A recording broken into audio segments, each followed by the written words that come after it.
ഉദ്ദേശിക്കുന്നത്. ഞാൻ കുറച്ച് ക്വസ്റ്റ്യൻ ചോദിക്കാം, ഓക്കെ? അതാണ് ഇവിടെ കുടുംബശ്രീയിലേക്ക് എല്ലാവർക്കും സ്വാഗതം. മറ്റേ PhD ഒക്കെയുള്ള ബോധം നിങ്ങൾക്കില്ലെന്ന് എനിക്കറിയാം, അതുകൊണ്ട് ഞാൻ ചോദിക്കാനുള്ള ബോധം എനിക്ക് തപ്പിക്കൊണ്ടിരിക്കുക. കല്യാണം കഴിഞ്ഞ് 3 മാസം ആയിട്ടുള്ളൂ.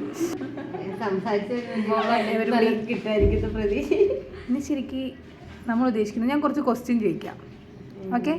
അതിനാണ് ഇവിടെ കുടുംബശ്രീ കൂടിയിരിക്കുന്നത്. പ്രിയ കുടുംബശ്രീയിലേക്ക് എല്ലാവർക്കും സ്വാഗതം. എൻ്റെ അമ്മയുടെ കുടുംബശ്രീ അല്ലല്ല, അത്രയ്ക്കുള്ള ബോധം നിങ്ങൾക്ക് ഇല്ലാതെ എനിക്കറിയാം. കുടുംബശ്രീ മറ്റേ PhD ഒക്കെയുള്ള ബോധം നിങ്ങൾക്ക് ഇല്ലാതെ എനിക്കറിയാം, അതുകൊണ്ട് ഞാൻ ചോദിക്കാനുള്ള ബോധം എനിക്ക് വേണല്ലോ. ഫസ്റ്റ് ക്വസ്റ്റ്യൻ ദിയനോടാണ്. ദിയ ക്യൂട്ട്നെസ് ഇല്ല, ഓരോരുത്തരോടുള്ള ക്വസ്റ്റ്യൻ ഓരോരുത്തരോട് അല്ല. Q&A അത്ര നമ്മൾ വളർന്നിട്ടില്ല. അതെ, ആരെങ്കിലും ചോദിച്ചോന്നറിയും. എന്റെ ഒരുപാട് ഫാൻസ് എന്നോട് ചോദിക്കുന്നു, അതാണോ അതിവിടെ വേണ്ട? അതെ, ഫസ്റ്റ് ക്വസ്റ്റ്യൻ ദിയനോടാ. ദിയ കല്യാണം കഴിക്കാൻ പോകുന്ന ആളെ പറ്റി ദിയയുടെ കൺസെപ്റ്റ്.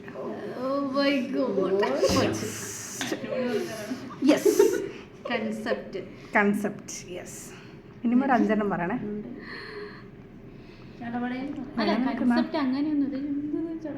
ചിലപ്പോൾ അവളെ ഭാവി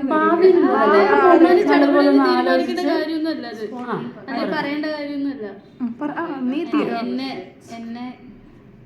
എന്നെ മനസ്സിലാക്കുന്ന ഒരാളായിരിക്കണം. ഓക്കെ, നെക്സ്റ്റ് പോരട്ടെ. അല്ല, എന്നെ കഴിഞ്ഞ ഒരു ഇച്ചിരി കൂടെ ഹൈറ്റ് വേണം. ഓക്കെ, ഇത്തിരി കൂടെ ഹൈറ്റ് കോംപ്ലാൻ കൊടുക്കാം. പിന്നെ എന്റെ നാട്ടിൽ നിന്ന് വേണ്ട. നല്ല സ്വഭാവം അറിയല്ലോ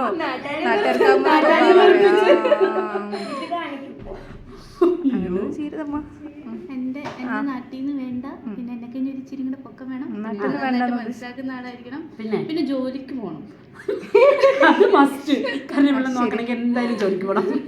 ദിയയുടെ സാലറി ദിയക്കേ തികയുള്ളൂ ദിയ പറയുന്നത്. അതുകൊണ്ട് ജോലിക്ക് പോകുന്ന ആരെങ്കിലും ഉണ്ടെങ്കിൽ അവരുടെ കാര്യം അല്ല, ഒരു കുടുംബജീവിതമാകുമ്പോൾ ഇന്നത്തെ കാലത്ത് നമുക്ക് 2 പേർക്കും ജോലി വേണം. ഇപ്പൊ കുറെ ആൾക്കാരില്ലേ ജോലി കിട്ടും. പോവാത്ത ആരെങ്കിലും നീ തേച്ചായിട്ടുണ്ടോ? ആ ഒരു സാധനം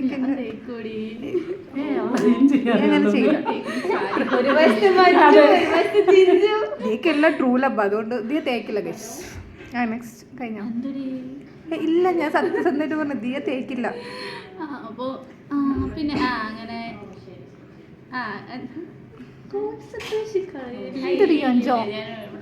ഭാവി കാര്യം പറയുമ്പോ ബി സീരിയസ്. പിന്നെ എനിക്ക് പ്രധാനപ്പെട്ട ഒരു കാര്യമുണ്ട്. ഇപ്പൊ നമ്മൾ കല്യാണം കഴിക്കുന്ന ആള് അപ്പൊ അവരുടെ വീട്ടുകാരെ എങ്ങനെയാണോ പരിഗണിക്കണേ, അതായത് അവരവരുടെ വീട്ടുകാരെ നന്നായിട്ടായിരിക്കുമല്ലോ നോക്കണത്. അങ്ങനെ നോക്കുന്ന ഒരാളെയാണ് ഞാൻ കല്യാണം കഴിക്കുള്ളൂ. അതുപോലെ തന്നെ എൻ്റെ വീട്ടുകാരെ അല്ല, എന്നെ ഞാൻ തന്നെ നോക്കിക്കൊണ്ട് കുഴപ്പമില്ല. അല്ല, എൻ്റെ വീട്ടുകാരെ പരിഗണിക്കുന്ന ഒരാളായിരിക്കണം. അങ്ങനെ എനിക്കൊരാഗ്രഹമുണ്ട്. അതാണ് എൻ്റെ മെയിൻ കാര്യം. അതിൽ ഫുള്ളായിട്ട് ഒന്നും വേണ്ട. ഇങ്ങനെ ആരെങ്കിലും ഇത് കാണുന്നുണ്ടെങ്കിൽ കമന്റ് ഇനി അനിലനോടുള്ള ക്വസ്റ്റ്യൻ എനിക്കെന്താ പറയണ്ടേ? അല്ല, നമുക്ക് എല്ലാ കാര്യങ്ങളും തുറന്ന് പറയാൻ പറ്റുന്നു. Like home. അല്ലാണ്ട് ഇപ്പൊ വലിയ ആഗ്രഹങ്ങളൊന്നും മറ്റേ സൗന്ദര്യം അങ്ങനെയുള്ള സംഭവങ്ങളൊന്നും എനിക്കില്ല. ഇത്രയും കാര്യങ്ങളൊക്കെ. ശരി, ഇനി അനിലനോടുള്ള ക്വസ്റ്റ്യൻ. അനിലക്ക് ഉണ്ടെന്ന് വിശ്വസിക്കുന്ന 5 കഴിവ്.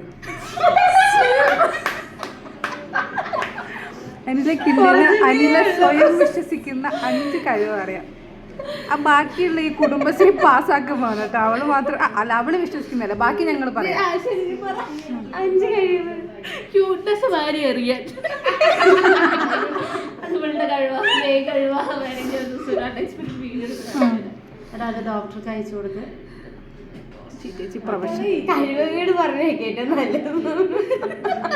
കഴിവ് മതി. അല്ലെങ്കിൽ ഇംഗ്ലീഷ് സംസാരിക്കാം. ഞങ്ങൾ പാസ്സാക്കി. ഞങ്ങൾ സംസാരിക്കുന്ന ഒരേ ഒരു CBSE അവളാണ്. നെക്സ്റ്റ്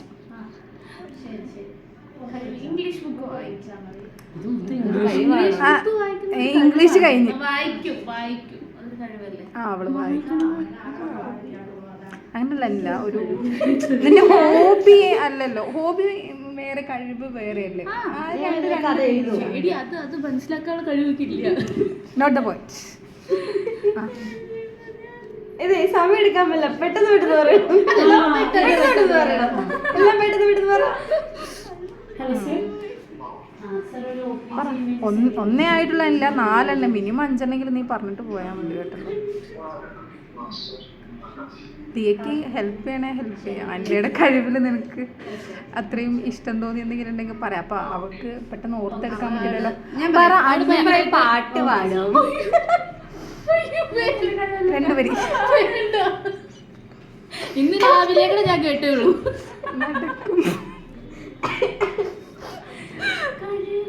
ആക്ച്വലി നിങ്ങൾക്ക് കഴിവൊന്നുമില്ലേ? അല്ല, അവള് നന്നായിട്ട് സപ്പോർട്ട് ചെയ്യും. Supporting actor, best supporting actor. നല്ല സപ്പോർട്ടാ. മറ്റേ എന്തെങ്കിലും കാര്യം വരുമ്പോൾ നമ്മൾ ഓവർ കോൺഫിഡൻസ് തന്ന് നമ്മളെ തകർക്കുന്ന ചങ്കാണ് അനില. പറയും അല്ല പറയും പറയും എന്റെ പറയും. ഞാൻ സുന്ദരി. ഓർമ്മയില്ല. ഞാൻ സുന്ദരിയാണെന്ന് എനിക്കെന്നെ ഒരു തോന്നുന്നു.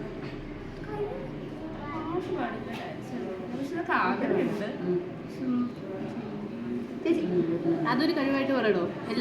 എല്ലാത്തിനോടും ഒരാഗ്രഹം. അതായത് ഏതൊരു സിറ്റുവേഷനിലും എന്ത് കൊടുത്താലും മനസ്സറിഞ്ഞ് കഴിക്കാനുള്ള ഒരു കഴിവ്. അത് ശരിയല്ലേ? കഴിക്കാനുള്ള കഴിവ്. അതായത് നമുക്കൊക്കെ ചില സമയത്ത് എന്തെങ്കിലുമൊക്കെ ഫുഡ് കിട്ടി അത് ക്ലീൻ ആക്കി കഴിക്കാനൊക്കെ മടിയുണ്ടാവും. അന്നിലേക്ക് ആ ഒരു മടിയില്ല കേട്ടോ. പക്ഷെ നമുക്ക് തിന്നാൻ തരും, അങ്ങനെ ഒരു കാര്യമുണ്ട്. പിന്നെ ഇപ്പൊ ഫുൾ ടൈം ചവച്ചോണ്ടിരിക്കും. ഇപ്പൊ വീട്ടില് പറഞ്ഞ ചീത്തയായി പോവും, കളയാൻ ഇടവരുത്തില്ല. അങ്ങനെ ഇരുന്ന് അതിനെ മടിയിരുന്നില്ല. വിൻഡോ ഇവളുടെ കംപ്ലീറ്റ് ചെയ്തിട്ടില്ല കേട്ടാ. അവക്ക് ചെറുതായിട്ട് പേഷ്യന്റ് വന്നപ്പോൾ ചെറിയൊരു എമർജൻസി കാര്യം വന്നപ്പോൾ പോയതാട്ടോ. ഏതൊരു സിറ്റുവേഷനിലും ഉറങ്ങാനുള്ളൊരു കഴിവ്, അത് അനിലയുടെ ഒരു പ്രത്യേക കഴിവാണ് കേട്ടോ. നെക്സ്റ്റ് ക്വസ്റ്റ്യൻ ഷീജേച്ചിനോടാണ്. ഇപ്പം ഞങ്ങൾ ഈ ഇരിക്കണത് ഇപ്പോൾ അതിനിപ്പോൾ വരും, അതിനൊരു കേസ് അറ്റൻഡ് ചെയ്യാൻ വേണ്ടി പോയതാണ്. അപ്പോൾ ഞങ്ങൾ ഇരിക്കണ നമ്മൾ ഈ 5 പേരിൽ കല്യാണം കഴിഞ്ഞു എന്നുള്ള സ്ഥിതി ഷീജേച്ചിക്ക് എന്ത് അഡ്വൈസാണ് ഇനി കല്യാണം കഴിക്കാൻ പോകുന്നത് ഞങ്ങൾക്ക് തരാനുള്ളത്? കല്യാണം കഴിക്കരുത്, ദയവ് ചെയ്ത് പെട്ടെന്ന് കല്യാണം കഴിക്കരുത്. ഷീജേച്ചിന്റെ ഹസ്ബൻഡ് വീഡിയോ കാണുന്നുണ്ടെങ്കിൽ അതെ, സതിയേട്ടൻ എന്താണ് പറയാനുള്ളതെന്ന് സതിയേട്ടനും പറയാം. ഷീജേച്ചിനെ കെട്ടി എന്ന നിലയിൽ വെച്ചിട്ടല്ല പറഞ്ഞു, ഞാൻ പൊതുവേ പറയാണ്. അതിന് കുറച്ച് ടൈം എടുത്ത് കെട്ടിയാൽ മതി. വേഗം കല്യാണം കഴിക്കണമെന്ന് ഞാൻ പറയില്ല. കുറച്ച് നിങ്ങൾ എൻ്റെ വേറെ കുടുംബശ്രീയാണോ? കല്യാണം കഴിച്ചാൽ മതി കേട്ടോ. കാരണം ചിലപ്പോ ഓപ്പോസിറ്റ് നിൽക്കുന്ന ആള് സെയിം വൈബ് ആയിരിക്കില്ല, അതുകൊണ്ട് പറഞ്ഞതാ. വൈബ് നോക്കി കെട്ടണമെന്നാണ് ഷീജേച്ചി വൈബ് നോക്കി കെട്ടണം. നിങ്ങൾക്ക് എന്തെങ്കിലും എതിരഭിപ്രായം, കുറച്ച് സമയം എടുത്തിട്ട് വൈബ് നോക്കിയിട്ട് കെട്ടണം കേട്ടല്ലോ. കാരണം ഇതേ ഉള്ളൂ ചേച്ചി പറയാം. പിന്നെ ഞങ്ങൾക്ക് എന്തെങ്കിലും ടിപ്സ് എന്തെങ്കിലും പറഞ്ഞു തരാനുണ്ടോ ഫാമിലിനെ പറ്റി? നിങ്ങൾ ഇങ്ങനെ കല്യാണം കഴിച്ച വീട്ടിൽ അങ്ങനെ നിൽക്കണം, അല്ല അങ്ങനെയല്ല, ഇങ്ങനെയൊക്കെ ആയിരിക്കണം ഒന്നുമില്ലേ? മൊത്തത്തില് അഡ്ജസ്റ്റ് ചെയ്ത് പോകേണ്ടി വരും കല്യാണം കഴിച്ചു കഴിഞ്ഞാൽ. ഞാൻ അത്രയും അഡ്ജസ്റ്റ് ആണോ അണ്ടർസ്റ്റാൻഡിങ് ആണോ ചേച്ചി നല്ലത്? അഡ്ജസ്റ്റ് ആണോ അണ്ടർസ്റ്റാൻഡിങ് ആണോ നല്ലത്? അണ്ടർസ്റ്റാൻഡിങ് നല്ലതാണ്. അത് ഞാൻ പറഞ്ഞു. എനിക്ക് മറ്റേ വെഡിങ് ആനിവേഴ്സറിക്ക് ഒറ്റയ്ക്കിരുന്നുള്ള വീഡിയോ തപ്പിക്കൊണ്ടിരിക്കുക. കല്യാണം കഴിഞ്ഞ് 3 മാസം ആയിട്ടുള്ളൂ. എനിക്ക് ഇത്രേ പറയാനുള്ളൂ. ഇതേക്കെന്നെ പറയാനുള്ളൂ. ഞാൻ കല്യാണം കഴിച്ചിട്ടില്ലല്ലോ. അല്ല, നിന്റെ അച്ഛൻ്റെ അമ്മേൻ്റെ അനുഭവം കണ്ടിട്ട് പറഞ്ഞാൽ മതി. അവരുടെ വെച്ച് നോക്കുകയാണെങ്കിൽ കുഴപ്പമില്ല, കല്യാണം കഴിക്കണം, മെല്ലെ കിട്ടിയാൽ മതി. അതെല്ലാവരും പറയും. നമുക്ക് കെട്ടുന്ന ആൾക്കാർ കുറച്ചു കാലം സഹിച്ചാൽ മതി, അതാണ് അനിലേക്ക് പറയുന്നത്. സ്വന്തമായിട്ട് ഹാപ്പിനെസ് കണ്ടുപിടിച്ചിട്ട് പിന്നെ ഹാപ്പിനെസ് വേണ്ട. പിന്നെ ഒന്നാമത് നമ്മുടെ പാർട്ട്ണർ നമ്മുടെ ചോയ്സ് ആണ്. അപ്പോൾ ആ നമ്മുടെ മെന്റൽ ഹെൽത്തിനും കാര്യത്തിനും പറ്റിയ ഒരു പാർട്ട്ണറെ കിട്ടുവാണെങ്കിൽ മാത്രം കിട്ടിയാൽ മതി. ഞാൻ അദീനോട് കാര്യം ചെയ്യട്ടെ. അതായത് അദീന ഞാൻ ചോദിക്കട്ടെ, പണ്ട് നമ്മളിങ്ങനെ പിന്നെയൊക്കെ മുടി കെട്ടായിരുന്നു, ഇപ്പം നമ്മുടെ ചോയ്സ് മാറി. അപ്പൊ അതിനോട് നിങ്ങൾക്ക് എന്താ പറയാനുള്ളത്? അപ്പൊ കുറച്ചു കാലം കഴിയുമ്പം ആ ചോയ്സ് ഇപ്പൊ ഞാൻ പറയാ, ഇപ്പൊ ഒരു 2 ടൈപ്പുള്ള മെന്നുകളുണ്ട്. ഒന്ന് പറയും അവരൊക്കെ വീട്ടിൽ ഒതുങ്ങിയിരിക്കുന്ന പെൺകുട്ടി വേണമെന്ന് അവര് പറയും. അച്ചടക്കമുള്ളത് കേട്ടോ, അങ്ങനെ പറയും, അടക്കം ഒതുക്കമുള്ള പെൺകുട്ടി. ചിലര് പറയണം അവർക്ക് ജോലി വേണം, അവർക്ക് ജോലി ചെയ്യണം, അങ്ങനെ ഇൻഡിപെൻഡന്റ് ആയിട്ട് നിൽക്കുന്ന ബോയ്സും ഉണ്ട്. പിന്നെ വേറെ ചിലരുണ്ട് പെണ്ണുങ്ങൾ പണിക്ക് പോയിട്ട് അതാ പറയുന്നേ. അപ്പം ഇപ്പൊ അതിനനുസരിച്ച് നമ്മൾ അഡ്ജസ്റ്റ് ചെയ്യണം, അവര് അഡ്ജസ്റ്റ് ചെയ്യണം. അഡ്ജസ്റ്റ്മെന്റ് ആണ് ഫുള്ള് ലൈഫ്. നമുക്കിപ്പോ ജോലി അഡ്ജസ്റ്റ്മെന്റിൽ എത്തിക്കുകയാണ്. അഡ്ജസ്റ്റ്മെന്റ് ആണ് ഫുള്ള് ലൈഫ്, ഫുൾ അഡ്ജസ്റ്റ്മെന്റ്. അല്ലെങ്കിൽ എന്താ പറയാ, ജീവിക്കാൻ പറ്റില്ലല്ലോ. അല്ല ഓൾറെഡി പറഞ്ഞു ലേറ്റ് ആയിട്ട് കേട്ടോ, അതാകുമ്പോ ആൾക്ക് കുറച്ച് നമ്മളിപ്പോ കഷ്ടപ്പെട്ട് പഠിച്ച് ജോലിക്കൊക്കെ പോയിട്ടുണ്ടാവും. ഇതിപ്പോ കല്യാണം കഴിഞ്ഞിട്ട് ഹസ്ബൻഡിന്റെ വീട്ടിലുള്ളവര് പറയും മോള് പണിക്ക് പോകണ്ട, വീട്ടിലിരുന്നോ എന്നൊരു പറച്ചിലുണ്ടാവും. ശരി, കുടുംബശ്രീ ആയോടി? കുടുംബശ്രീ അല്ല, നടക്കുന്ന കാര്യം പറയുന്നു കേട്ടോ. കാരണം അനുഭവം ഉണ്ട്. പിന്നെ അല്ല, നമ്മുടെ എഡ്യൂക്കേഷന്റെ വാല്യൂ അറിയണ ഒരാളെ കല്യാണം കഴിക്കുകയാണെങ്കിൽ കുഴപ്പമില്ല. നമ്മൾ എത്രത്തോളം കഷ്ടപ്പെട്ടിട്ടാണ് ഇവിടെ വരെ എത്ര പൈസ മുടക്കി പഠിച്ച കോഴ്സാണെന്ന് ചിന്ത പോലും ഈ പറഞ്ഞ കെട്ടറാക്കുണ്ടാവില്ല.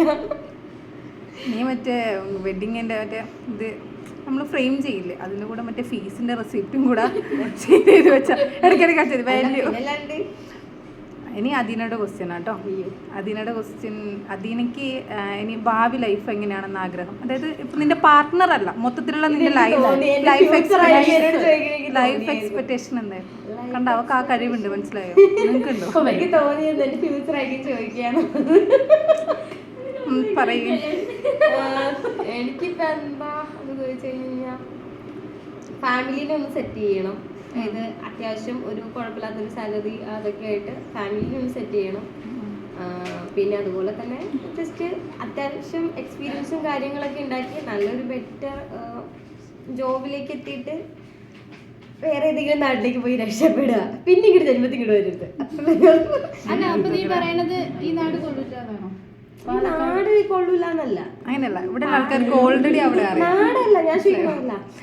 ഇപ്പം അപ്പൊ അവർക്കൊരു പുതിയ അവളായിട്ട് ജീവിക്കണം, അതാണ് നീ ഉദ്ദേശിക്കുന്നത്? ഞാൻ ഉദ്ദേശിച്ചത് എബ്രോഡ് പോയി വർക്ക് ചെയ്യണമെന്ന് ഞാൻ ഉദ്ദേശിച്ചത്.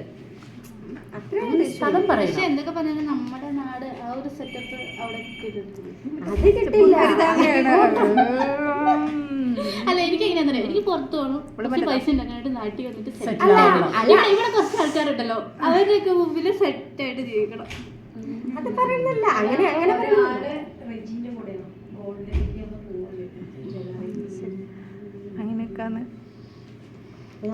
അനുവിനോട് ക്വസ്റ്റ്യൻ ചോദിക്കണ്ടേ?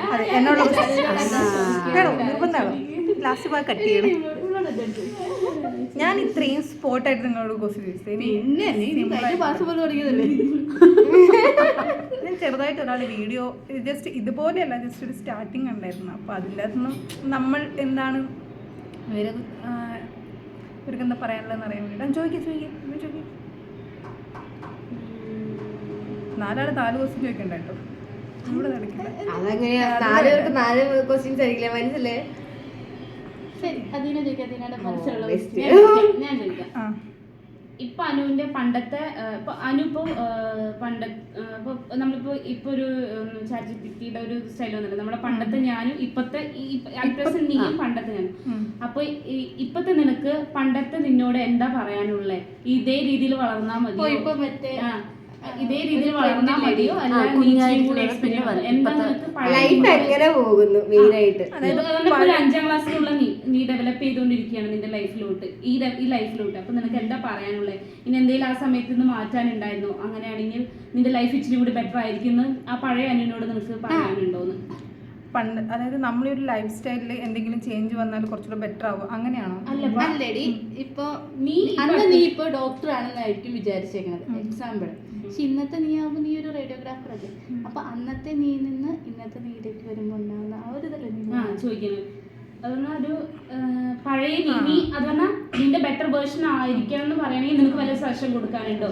നീ ഇങ്ങനെ ചെയ്താൽ മതിയായിരുന്നു. പണ്ട് ഇപ്പം ടീച്ചർ ചോദിക്കുന്ന സമയത്ത് ഈ പട്ടി ഞാനോട് സോറി ഗൈസ്, പണ്ട് എന്ന് വെച്ചാൽ ഒത്തിരി പണ്ടത്തെ നിങ്ങൾക്ക് എന്തെങ്കിലും അഡ്വൈസ് കൊടുക്കാറുണ്ട്? അതായത് പണ്ട് ഇപ്പം നമ്മുടെ അടുത്ത് ഇപ്പോൾ ടീച്ചർ ചോദിക്കുമ്പോൾ നമുക്ക് 4 ആളെ മുമ്പ് പറയാൻ പറ്റിയൊരു ജോലി, അങ്ങനെയായിരുന്നു എൻ്റെ ഒരു കൺസെപ്റ്റ്. ഇപ്പം എന്ന് വെച്ചാൽ ഇപ്പം പൈസയ്ക്ക് ഇമ്പോർട്ടൻസ് കൊടുക്കുന്നതല്ല ഞാൻ ഫസ്റ്റ് ഉദ്ദേശിക്കുന്നത്. ഞാൻ ഉദ്ദേശിക്കുന്നത് നമ്മൾ ഈ ഒരു സാലറി സ്കെയിലൊന്ന് കൂട്ടിയിട്ട് ഇപ്പോൾ എന്താണോ നമ്മൾ ചെയ്യുന്ന ജോലി അതിൻ്റെ അകത്തുനിന്ന് ഫിനാൻഷ്യലി സ്റ്റേബിൾ ആവുക, ഒന്ന് നമ്മൾ ഈ നിൽക്കുന്ന ഒരു പൊസിഷനിൽ നിന്ന് കുറച്ചൊന്ന് മാറുക, അന്ന് പറയാനുള്ളൊരു ജോലി. ഇന്നിപ്പം ഇന്നത്തെ കാലത്ത് കുറച്ചുകൂടെ യൂട്യൂബ് അല്ലെങ്കിൽ വേറെ എന്തെങ്കിലും എന്താ പറയുക എങ്ങനെ ഏൺ ചെയ്യാൻ കുറേ പ്ലാറ്റ്ഫോമൊക്കെ ഉണ്ട്. പണ്ട് അതൊന്നും ഇല്ലേനും. 4 ആൾ പറഞ്ഞ ടീച്ചർ, എഞ്ചിനീയർ, അതൊക്കെയാണ് ജോലി. അപ്പോൾ എന്താണോ നമ്മുടെ കഴിവ്, അല്ല പറഞ്ഞ പോലെ അതിൻ്റെയൊക്കെയുള്ള പോലെ എന്തെങ്കിലും കഴിവ് നിങ്ങളുണ്ടെങ്കിൽ ആ കഴിവ് കണ്ടെത്താം. ഒന്നിനെയും പണ്ടത്തെ നിന്നോട് നിനക്ക് പറയാം, നീ സൂപ്പറാണ്, നീ വരുന്ന വഴിയൊക്കെ കറക്റ്റാണ്, നീ നന്നായി അച്ചീവ് ചെയ്യുന്നത്. അല്ലെങ്കിൽ പണ്ട് നീ പേടിച്ചിരുന്നു, അങ്ങനെയാണെങ്കിൽ നീ ഇങ്ങനെ ആവും. എടി പണ്ട് എന്നെ സംബന്ധിച്ച് പണ്ട് ഞാനൊരു ഡ്രീം വേൾഡ് ആയിരുന്നു. എനിക്ക് പ്രത്യേകിച്ചൊന്നുമില്ല. പറയുമ്പോൾ എനിക്ക് BSc ബോട്ടണി ചെയ്യണം, ഒരു ഗവൺമെൻറ് കോളേജ് പഠിക്കണം എന്ന് ആഗ്രഹമുണ്ട്. അവിടെ പോയിട്ട് മറ്റേ എന്താ പറയുക ആർട്സ് ഡേ കോളേജിൽ എന്നൊക്കെ പറഞ്ഞിട്ട് അലമ്പായിട്ട് ഇങ്ങനെ കുറച്ച് കോളേജിലൊക്കെ ഒരു കോളേജ് ലൈഫൊക്കെ വേണം, അങ്ങനെയുള്ളൊരു മൈൻഡായിരുന്നു എനിക്ക്. ചിൽ വൈബ്. അങ്ങനെ ഇരിക്കുന്ന ഞാനൊരു മിഡിൽ ക്ലാസ് ഫാമിലി ആയതുകൊണ്ട് അന്നെന്തോ ഒരു അഡ്മിഷൻ ഫീസ് എന്തോ അടയ്ക്കാൻ പറ്റാണ്ട് എന്തോ ഒരു ഫിനാൻഷ്യൽ ഇഷ്യൂ വന്നതിനെ കൊണ്ടാണ് അന്ന് ഞാനത് അടയ്ക്കാൻ പറ്റാത്തൊരു സിറ്റുവേഷൻ വന്നതിനെ കൊണ്ട് മാത്രം LBS എടുത്ത് അങ്ങനെ പോയിട്ട് അഡ്മിഷൻ എടുത്ത് അങ്ങനെ റേഡിയോഗ്രാഫർ ആ ഒരു പോസ്റ്റിലോട്ട് വന്നാൽ. ഞാൻ ആഗ്രഹിച്ചിട്ടായതല്ല റേഡിയോഗ്രാഫർ എന്നുള്ളൊരു പോസ്റ്റ്. അപ്പോൾ പിന്നെ കുറച്ച് ആ ടൈമിൽ നമുക്ക് അങ്ങനെ ഇല്ല ഈ പറയുന്ന പോലെ എന്തെങ്കിലും ഒരു ജോലി, അതായത് ടീച്ചർ, എഞ്ചിനീയർ, അതായത് 4-5 ഓപ്ഷനേ പിള്ളേർമാർക്ക് പറയാനുള്ളൂ. പൈലറ്റ്, ഡോക്ടർ, അങ്ങനെ നമ്മൾ പോസ്റ്റിന് ഇപ്പോഴും അറിയാത്ത കുറേ ആൾക്കാരുണ്ട്. അങ്ങനെ ഞാൻ ആഗ്രഹിച്ച ആ ജോലിയൊന്നുമല്ല. അപ്പം ഇന്ന് കുറച്ചുകൂടെ നല്ല പ്ലാറ്റ്ഫോം ഉണ്ട്. അന്നത്തെ പോലെ ഇപ്പോൾ പ്രൊഫഷണൽ ഇഷ്ടമാണ്. അന്നും എനിക്കറിയില്ല. ഞാൻ അഡ്മിഷൻ എടുത്ത് തിരിച്ചു വരുന്ന സമയത്ത് എൻ്റെ കൈ ട്രെയിനിൻ്റെ വിൻഡോയിൽ കുടുങ്ങിട്ടോ. വിൻഡോയിൽ കൈ കുടുങ്ങി. അപ്പം ഞാൻ അഡ്മിഷൻ എടുത്തിട്ട് തിരിച്ചു വരും. അപ്പോഴും അറിയില്ല കോഴ്സ് എന്താണെന്ന് അറിയില്ല. അവർ എക്സ്റേ എടുത്തു. നീ എന്താ പഠിക്കാൻ അഡ്മിഷൻ എടുത്തുമ്പോൾ റേഡിയോഗ്രാഫർ എന്നാൽ അറിയുന്ന അന്നും വലിയ പിടുത്തില്ല. നമുക്ക് അന്നറിയില്ല. എക്സ്റേ എടുക്കാൻ വേണ്ടി ഇരിക്കുമ്പോഴും അതിൻ്റെ പോസ്റ്റ് എന്താണെന്ന് അറിയില്ല. അങ്ങനെ ഉള്ളൊരു ഇത്.